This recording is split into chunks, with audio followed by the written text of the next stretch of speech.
Hello, everybody, and welcome to the Spoiler Warning Podcast. This is review number 692 with a review of Come On, Come On. I'm Christopher Schnese. And I'm Stephen Miller. And if you're joining us for the first time, the Spoiler Warning Podcast is a weekly film review program. Each week in the show, we're going to dive in, debate, discuss, and argue over the latest films coming to a streaming platform near you. This week, we're talking about a film we actually made it to a theater to see. Ta-da! Yeah. We did it again. This is the theater that is in... It's starting to get wider and wider release. Was it always wide? I think so. I think it's been a slow rollout, but I'm not sure because I saw I did the typical search for the movie like an hour ago so I could open up the IMDb page for it. So I remember Joaquin Phoenix's name, I guess.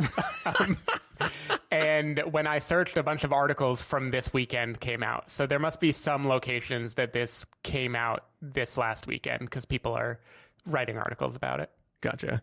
But yeah, I think it's one that we both saw probably just the poster for and we're like, yeah, I'm going to watch this movie. Well, this was also a movie that Alamo was showing the trailer before every single movie I saw.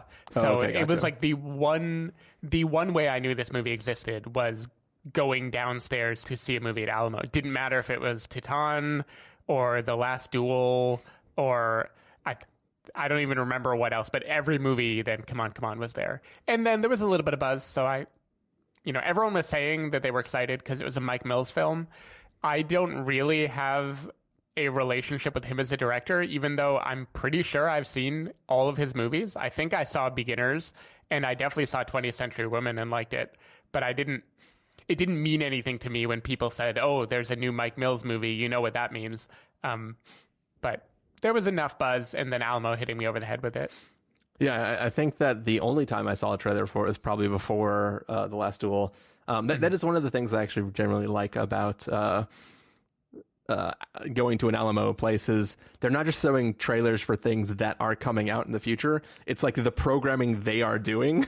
So it's genuinely like, oh yeah, I'm going to come back here and see this film, which is nice. Yep. But yeah, I took up a lot of Steven's time talking about crazy theories about the power of the dog.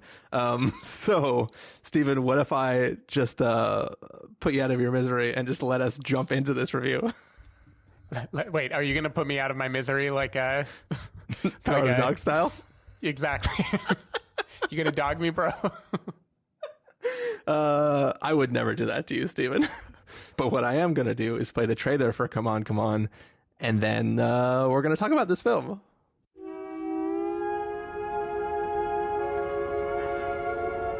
To visit planet Earth, you will have to be born as a human child. At first, you will have to learn to use your new body, to move your arms and legs. You will learn to walk and run, to use your hands, to make sounds and form words. There will be so much for you to learn, and so much for you to feel.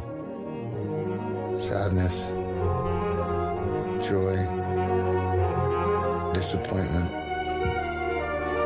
and wonder. You will grow up, travel, and work.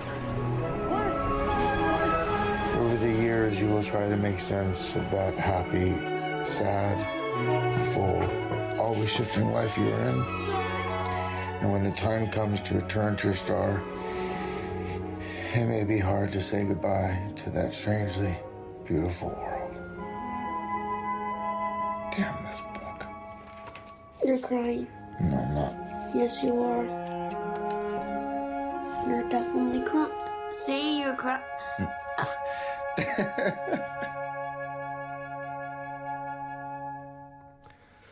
All right. So that was the trailer for Come On, Come On. It is basically the story of a radio journalist who his sister basically asked him to come across the country to where she lives and watch after her son while she is, dealing with the stuff that she has to deal with.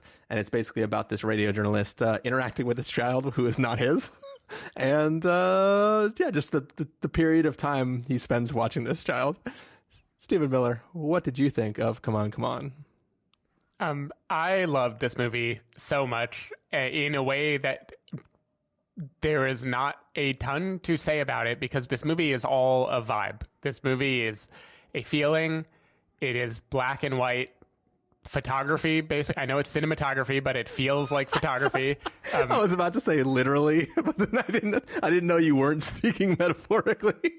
No, yeah. I mean, literally, like it is a gorgeous, basically black and white photographs of cities and people and the way people live, set to shameless, like a plot that allows for shameless voiceover narration whenever it wants it, for whatever reason, with lovely jazz-inspired music, and it hits all the beats I love in things. It's people taking care of people meeting other people where they're at. That is like the whole thing of the movie. Let's listen to each other. Let's care for each other in need. I'm going to care for my nephew. I am going to be a person in need of care. My sister is going to care for her ex. It's just like people caring for people. My friends are going to be recruited to be a part of this caring thing. It's just, I just loved. I love the like warmth of this movie, and I think it pulls off a couple magic tricks. One, it makes Joaquin Phoenix be believable as a person. What? Like not an over the top character, but like a very like genuine human, grounded person. Yeah. He is still fragile. He is still, you know, I don't know what it would feel like to have Joaquin play like just a confident boss in like a legal thriller or something like that. But in terms of like grounded characters, this is like a heartfelt, kind of loving, warm, if emotionally stunted and slightly confused guy, and I think he nails it. There is so much like warmth that is brought to this role. I think casting him alongside a child and having him have to relate on a child's level is like perfect for the kind of actor that Joaquin is, and it's kind of the perfect little trick to turn his normally kind of manic energy into something that we feel very deeply about. Like he gets to be the audience surrogate for every other movie he's ever been in exactly, this one character. Yeah, exactly. And he pulls it off beautifully. He made me tear up multiple times in this movie. I think there's just the slow building of companionship, his comfort in the role of guardian, him as this kind of by nature inquisitive person. You know, he records NPR style things and he is always questioning the world, and here he is treating the kid as another question of like, how do we relate to each other? How do I do a good job in this role? What happened to my relationship with my sister? What do I do with him? The second magic trick is the fucking kid. Woody Norman, this actor, is such a great child actor. I've seen some people make negative comments about him, and I will not stand for it. This is a fantastic. Show me where they are. I saw some film Twitter people hinting that they found him grating. I think he is wonderful, and he's a wonderful capital A actor, because I don't know if you've ever heard this kid speak. I don't know if you've Googled him at all. I have not. The kid is fucking British. This is a full-on character in an accent that is not his own. Wait, is the British version of him an orphan?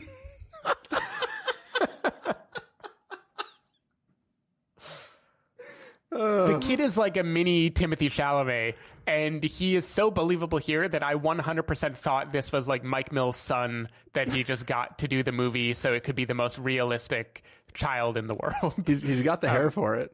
Maybe they can use him in flashbacks in the next Dune.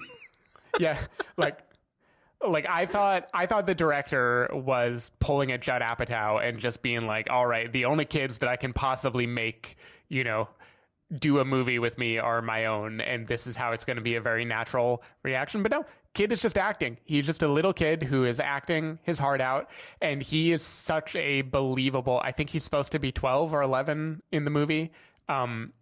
He is such a believable kid of that age. He has like his imagination runs wild. He plays games. He kind of messes with adults.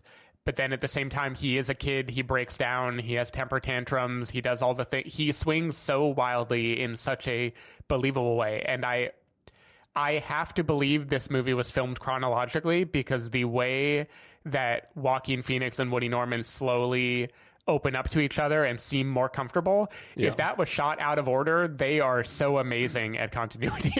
Yeah. Because it's just so well done.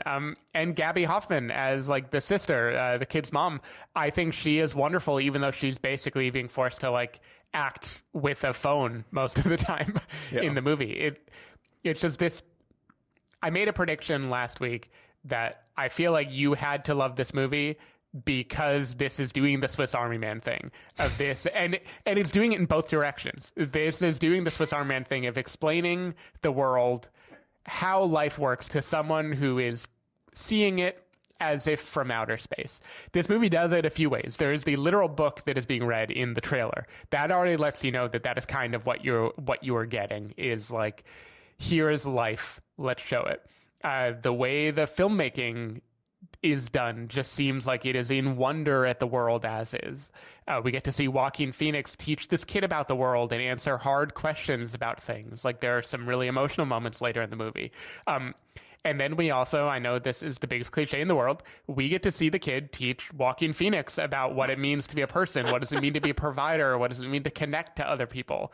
And I am a real big sucker for that stuff, and I feel like you are an even bigger sucker for that stuff than I am.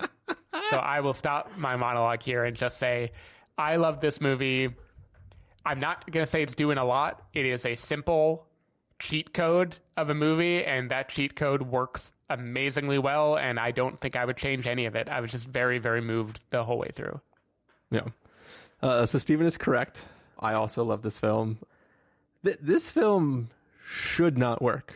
Everything is just an idea, and it feels like you talk about this film doing a magic trick and feeling like a cheat, and it 100% feels like a cheat. Like, you shouldn't be able to ask random kids to just talk about the universe while you're making this other film about people trying to learn what it's like to be a child and an adult, and then just intercut them completely unrelated questions that don't line up at all, but somehow it fits perfectly. And then every night the kid wants to read a book, and you just pick a book at random, and that book talks about themes of like childhood and adulthood. And I'm like, oh yeah, it's 100% Mike Mills just like having written pieces of writing that he loves and wanted to find a way to bring in the movie. Yeah, this is like a turducken of feelings. Yeah. And it doesn't make sense. You should never do it. But the one time you're like, this is kind of good. I had to try it. It all happened to work. It all blended together. And I'm happy that somebody created this monstrosity. For some reason, this just works amazingly. And, it's funny, like, Joaquin Phoenix is playing this radio journalist who goes around interviewing children about their thoughts on the world, the current state of the world they live in, if they're hopeful for the future. And, like, part of me in my head goes like, we do a podcast. We do not live to tape that podcast. Like, Joaquin Phoenix is not a person who edits or fixes audio in any way. He just records it and then listens back to it.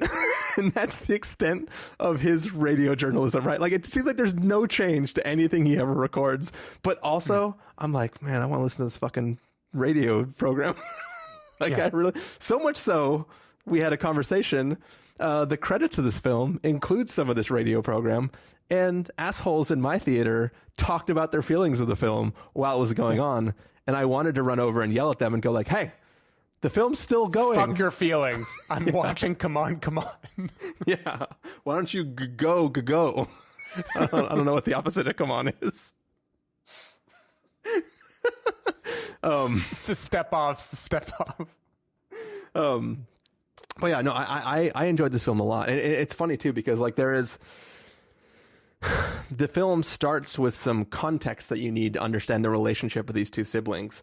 And that context slowly starts to build outwards from a person's state of mind to other people who are unrelated, their state of mind, and sort of how you choose to deal with things that stand in your way at points in your life based on having dealt with them in the past, and how that might change your willingness to work with something, and how two people can experience one event from two different vantage points and understand the significance of those different ways, have different emotions about it, feel estranged from each other because of their different reactions to it. And you're kind of watching a story where you are slowly getting backstory that ripples out for you to understand who these characters are, all the while spending like genuine joyous time of watching Joaquin Phoenix and Woody Norman like playing with each other and just experiencing New York. Like part of me too was like, the first time I went to New York was with Steven for this podcast, essentially. Yeah, and you scared me so much that moment when I looked away for 2 seconds and you were gone. Well, Steven, next time buy me the fucking soundy toothbrush. But in all seriousness, like New York is it is a very specific type of city. It is an awesome city, but it's a lot to take in. Like as soon as he was like, well, I could just like take you to New York, I was like, no, you can't. You can't just fucking take a little kid to New York. Like, first of all, I don't know how that works with a TSA, but also like just the idea of you going like, yeah, you'll just like follow me through the streets and I'll do my work and you just like hang out. I was like, this, I don't know where this is going, but this just seems like a lot that you're dragging this kid into. And like the kid, like as soon as the kid loved it, I was like, man, yeah, New York is pretty cool. Yeah. I was so happy the moment he suggested taking the kid to New York, and I realized like, oh, this movie isn't just like black and white LA. This movie is going to New York City. I just got giddy. I was just like, yes, I'm going to get at least an hour of this vibe in New York. I was in. No, yeah, I don't know how this film works, but it works amazingly. And on top of it, like I was joking a little bit earlier about how like it's all of these separate thoughts that are just layered together, and it shouldn't work, but it does. Not only does it, but the thing that it's doing the whole time, which you don't really think about because it's a bunch of intercut things that are technically unrelated but thematically related, the fruition of what becomes of these completely unconnected moments of candid audio, like that's the part that really hit me with like the actual where it goes and like what it becomes and like sort of what it means. Like, because obviously it's you know it's a thing. It's a kitschy thing to be like, let me just talk to myself about like how the day, like it's like, okay, yeah, like I don't sit at home and talk to myself in this microphone when I'm not podcasting, right? So it feels like a very filmic thing where you're just I do it all the time. I'm full Carrie from Sex and the City. I just every night. Steven, you don't even take our meetings with this microphone. I would be shocked to find you just alone in your apartment. You're like, so today, Chris made me talk about Power of the Dog for way longer than I wanted to. He has theories that are just, I mean, I think Chris is a sociopath. Like what did he mean when see, I don't want to spoil Power of the Dog, so I'm not going to continue this joke. But yeah, so it's like you're just watching this thing and you're like, this feels it's so filmy person doing a filmy thing. Like it just feels like a thing, right? But then it's like the payoff of all of that just like made me tear up, and I was like, man, duh. And also, yes. Yeah. No, it's beautiful, and it is. I can only imagine, having looked up nothing about this, that Mike Mills is a father, and perhaps he was not a father, or hadn't been a father of like a child who was old enough to be living life with this way when he made his last movie. Because this feels very much like I'm a father of a child. What am I giving to them? What does it mean? What do these moments together mean? How can I capture something of value from it? And I think there is also a bit of First Reformed sort of in this, of like, what does it mean to be giving this future to a child, knowing all these horrible things that we are living through right now? Yeah. And both of those worked so well for me, and both of them, the way this movie wraps that all in a bow at the end was just like chef's kiss, like just perfect. Again, I don't want to say easy because I've never made a movie. I'm sure it's not easy. I'm sure getting the volumes all like dialed this perfectly to make it work is very difficult, but it it feels like a cheat because it feels like this is just hitting all of the emotional beats, tying them together as loosely as possible and trusting that it will work its magic on you. But it just works so goddamn much. Yeah. This is like the opposite of The Power of the Dog in terms of movies that I think are great.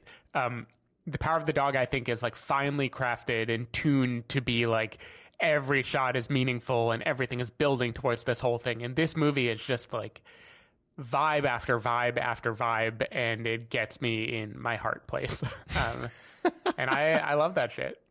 It is funny, too, that it really is a testament to the power of audio, which I know sounds stupid coming from people who are actively recording audio at the moment. Mm-hmm. But like you talked about, like, I haven't made a film, right? Like, but if you think about like one of the things that I've always wanted to do is to like fully document any trip, right? Mm-hmm. Like the trip to Isla, right? If we would have been like filming that entire time and then could turn that into like a short film about that trip, that would be amazing. The problem is we were 3 people and we'd have to all be filming each other, and it would change the dynamic of what we were doing because we would also be documenting the thing that we're doing, and it would cease to be that experience because we would be changing it by active, it's the whole thing about, like as you observe things, you change it, right? Yeah, of course. But when you just recount it, like it goes back to the film Reminiscence, right? Which is not a film that we're going to return to much. As all things do. But yeah, that's a film that, dislike it or hate it, it's not the great. it's not the whole greatest spectrum. But it was doing a lot of really interesting things. And one of the things that I still constantly think about, and especially now in this moment with the context of this film, is the idea of powering Reminiscence through audio, right? This is not new technology. It's basically a diary. But the idea of like, yes, we would fundamentally change the trip if we tried to document that trip. But if we were just occasionally taking quick audio, like recounting of what we did and sort of allowing you to remember those moments and then play those back later, you do experience that moment again. And it is something that you can go again. And then like, even though I have this dream of like one day taking a trip and fully documenting and turning it into a thing that I can watch later, footage is not free. Yeah. With respect to file size, audio is essentially free, right? Like we've been doing this podcast for like 15 years, and like I've never turned off my mic. We just were constantly recording the whole time. No, but like I have drives that have the original, like, so this is all sausage making, blah, blah, blah, blah, blah. But like before I start an episode, I throw all the raw source file into a folder called backup, and then I process all that audio. And in case I fuck something up or something happens and I delete something, I have the original untouched stuff. So like, if I bumped a slider or something and I like, oh, holy shit, why does like Christopher sound like shit in this episode? I can go back to the original source, do it, re-export it, and upload that episode. These episodes are like really big compared to what you're listening to. Like the actual raw source, especially when duplicated, are huge, but that's still so much smaller than what it would take to put a bunch of video. Like this is really something that you could do, of just documenting a trip in this diary style, or just conversations about moments. And I mean, it feels so stupid because we do this podcast. It's literally what we do all the time. But there is something. No, but it's different when it's like in the world and you are trying to capture a moment in time as opposed to just, I don't know. I think it's different. But it really is a thing that I'm like, in my head, I'm thinking about, like, if I were to have a child, like actually recording stuff to this child that they could, like a podcast, temporal podcast. All fucking podcasts are temporal. You know what I mean, though, right? Like there are things that a child will not remember at all until something triggers it. Like when one of my sisters was very, very young, we got a blanket, and I was like, is that my blanket from when I was a kid? And like I was 2, like when I had that blanket. It was like one of those blankets that has like a mirror and a little spinner thing. And it's like when I saw it, I remembered it. We don't have pictures of it. I just remembered it, right? It was seeing the blanket that triggered this memory. But if you could like sense memory, trigger these reminiscences by going back and listening to dialogue about these moments in time, which you will forget unless you remember it for a specific reason. There's just something really, really interesting about what that's doing. And like, not only is this film incredibly interesting, but the idea of just the sheer fact of what the film is outside of the story and the acting and everything, the idea of the film is fucking interesting to me. It's like, it works on, and maybe that's a specific thing to people who do what we do right now. But it for some reason, that also hit me from a different side that was just really, really compelling to me. Yeah. I definitely was hit hard by the same feeling. There's a particular line that I don't think it'll be a spoiler when I don't give any context. But the phrase "I'll remind you of everything" like just like moved me so much in this movie. And I just think it's a beautiful sentiment, because I think the movie is, like, any movie about a kid is going to be full of cliches if I try to describe it. But it's a movie about how like you forget what it was like to be innocent, you know? And I think a lot of adulthood, especially for a character like Joaquin Phoenix is, who is kind of emotionally fragile and dealing with things, and it isn't a coincidence that the other adult male that we kind of see glimpses of in this movie is also dealing with kind of more extreme versions of not fitting in or not understanding where he is. There's this problem with adulthood, which is that you lose that innocence and you are kind of striving to get back to it somehow. And I think there's just something really beautiful about like the cyclical nature of you raise a kid or you spend time with a kid and they remind you of what it means to be innocent, what it means to be imaginative. And then your job can be to like capture those moments so you can remind them. Like, I don't know. I just thought there was something really beautiful, and it felt like a very COVID movie to me, in the sense of just wanting to like revert or go back to simpler times. Yeah. And it just, definitely got misty in the theaters. Cool. Any last thoughts about this film, Stephen? I don't know. I don't think it needs more thoughts. I just think it is a beautiful little audio visual diary, and I love it for that. Yeah. Well, I think everybody knows where this is going. But Stephen Miller, we have to officially give verdicts for this episode here. So if you were going to give us a must-see, recommend with a caveat, wait for rental, pass with a caveat, or a must-avoid, what would you give it? Easy must-see. This is like straight, like directly at the center of what I like about movies. Yeah, must-see. Yeah, it's a must-see for me as well.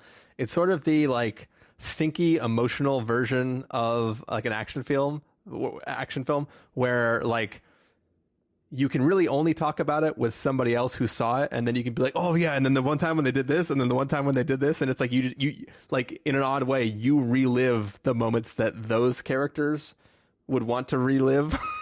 Like, so it's like it's just an experiential film that you kind of have to see, and I can't imagine this not working for anybody watching it. But I can imagine you walking out being completely happy and not having words to explain why you feel the way you feel. Just being like, yeah, I think that film did something to me. Yeah. In a good way. I will also say it is very, very, very quiet movie. So if you see it in theaters or at home, like, be in a situation where you can handle quiet, because it would be very disruptive if you are watching it with someone who wasn't paying attention, or with your phone next to you, or let's say in a loud theater with whatever. There's a lot of ways I think the magic of this movie might be broken. So try to protect that. Yeah. I also, like, you're reminding me now, it's a thing I wanted to talk about, but I forgot to. We've talked over the course of COVID about certain films that are almost ideally presented in a way that makes listening in headphones interesting. Yeah. I would say that watching this film in headphones is almost as thematically resonant as watching Sound of Metal in headphones. Yeah. But more metaphorical, maybe. Yeah. I would believe that, even though I haven't gotten a chance to watch it in headphones yet. But I do think it would be. I am very, very curious what the sound design is like, because I have only had the theatrical experience, and I don't know if, like, you know, whether it is mixed as a real movie or if it's mixed as a series of mono channels that are like you hear the environment in the surround mix, but the actual mic, whatever it's pointing at, is like something that is ever present. I don't know. I'm just very curious what it does, and I'll be stoked if there's like a really cool, interesting audio mix for this. Yeah. All right. Well, that's going to do it for our review of Come On, Come On. Stephen Miller, if people want to find you throughout the week, where can they do that? People can find me at twitter.com/sdavidmiller or sdavidmiller.com.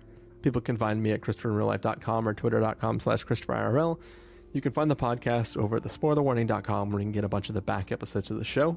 If you want to subscribe to the show, you can do so in Overcast, Stitcher, Apple Podcasts, or wherever podcasts are found. If you want to get a hold of us directly, you can send an email to fans@thespoilerwarning.com, or you can use the contact form on our site. Music for this episode will come from the soundtrack to Come On, Come On, so hopefully you are enjoying that. And that's it for this week. We will be back in the future soon, hopefully with something else. All right. Yep. Bye.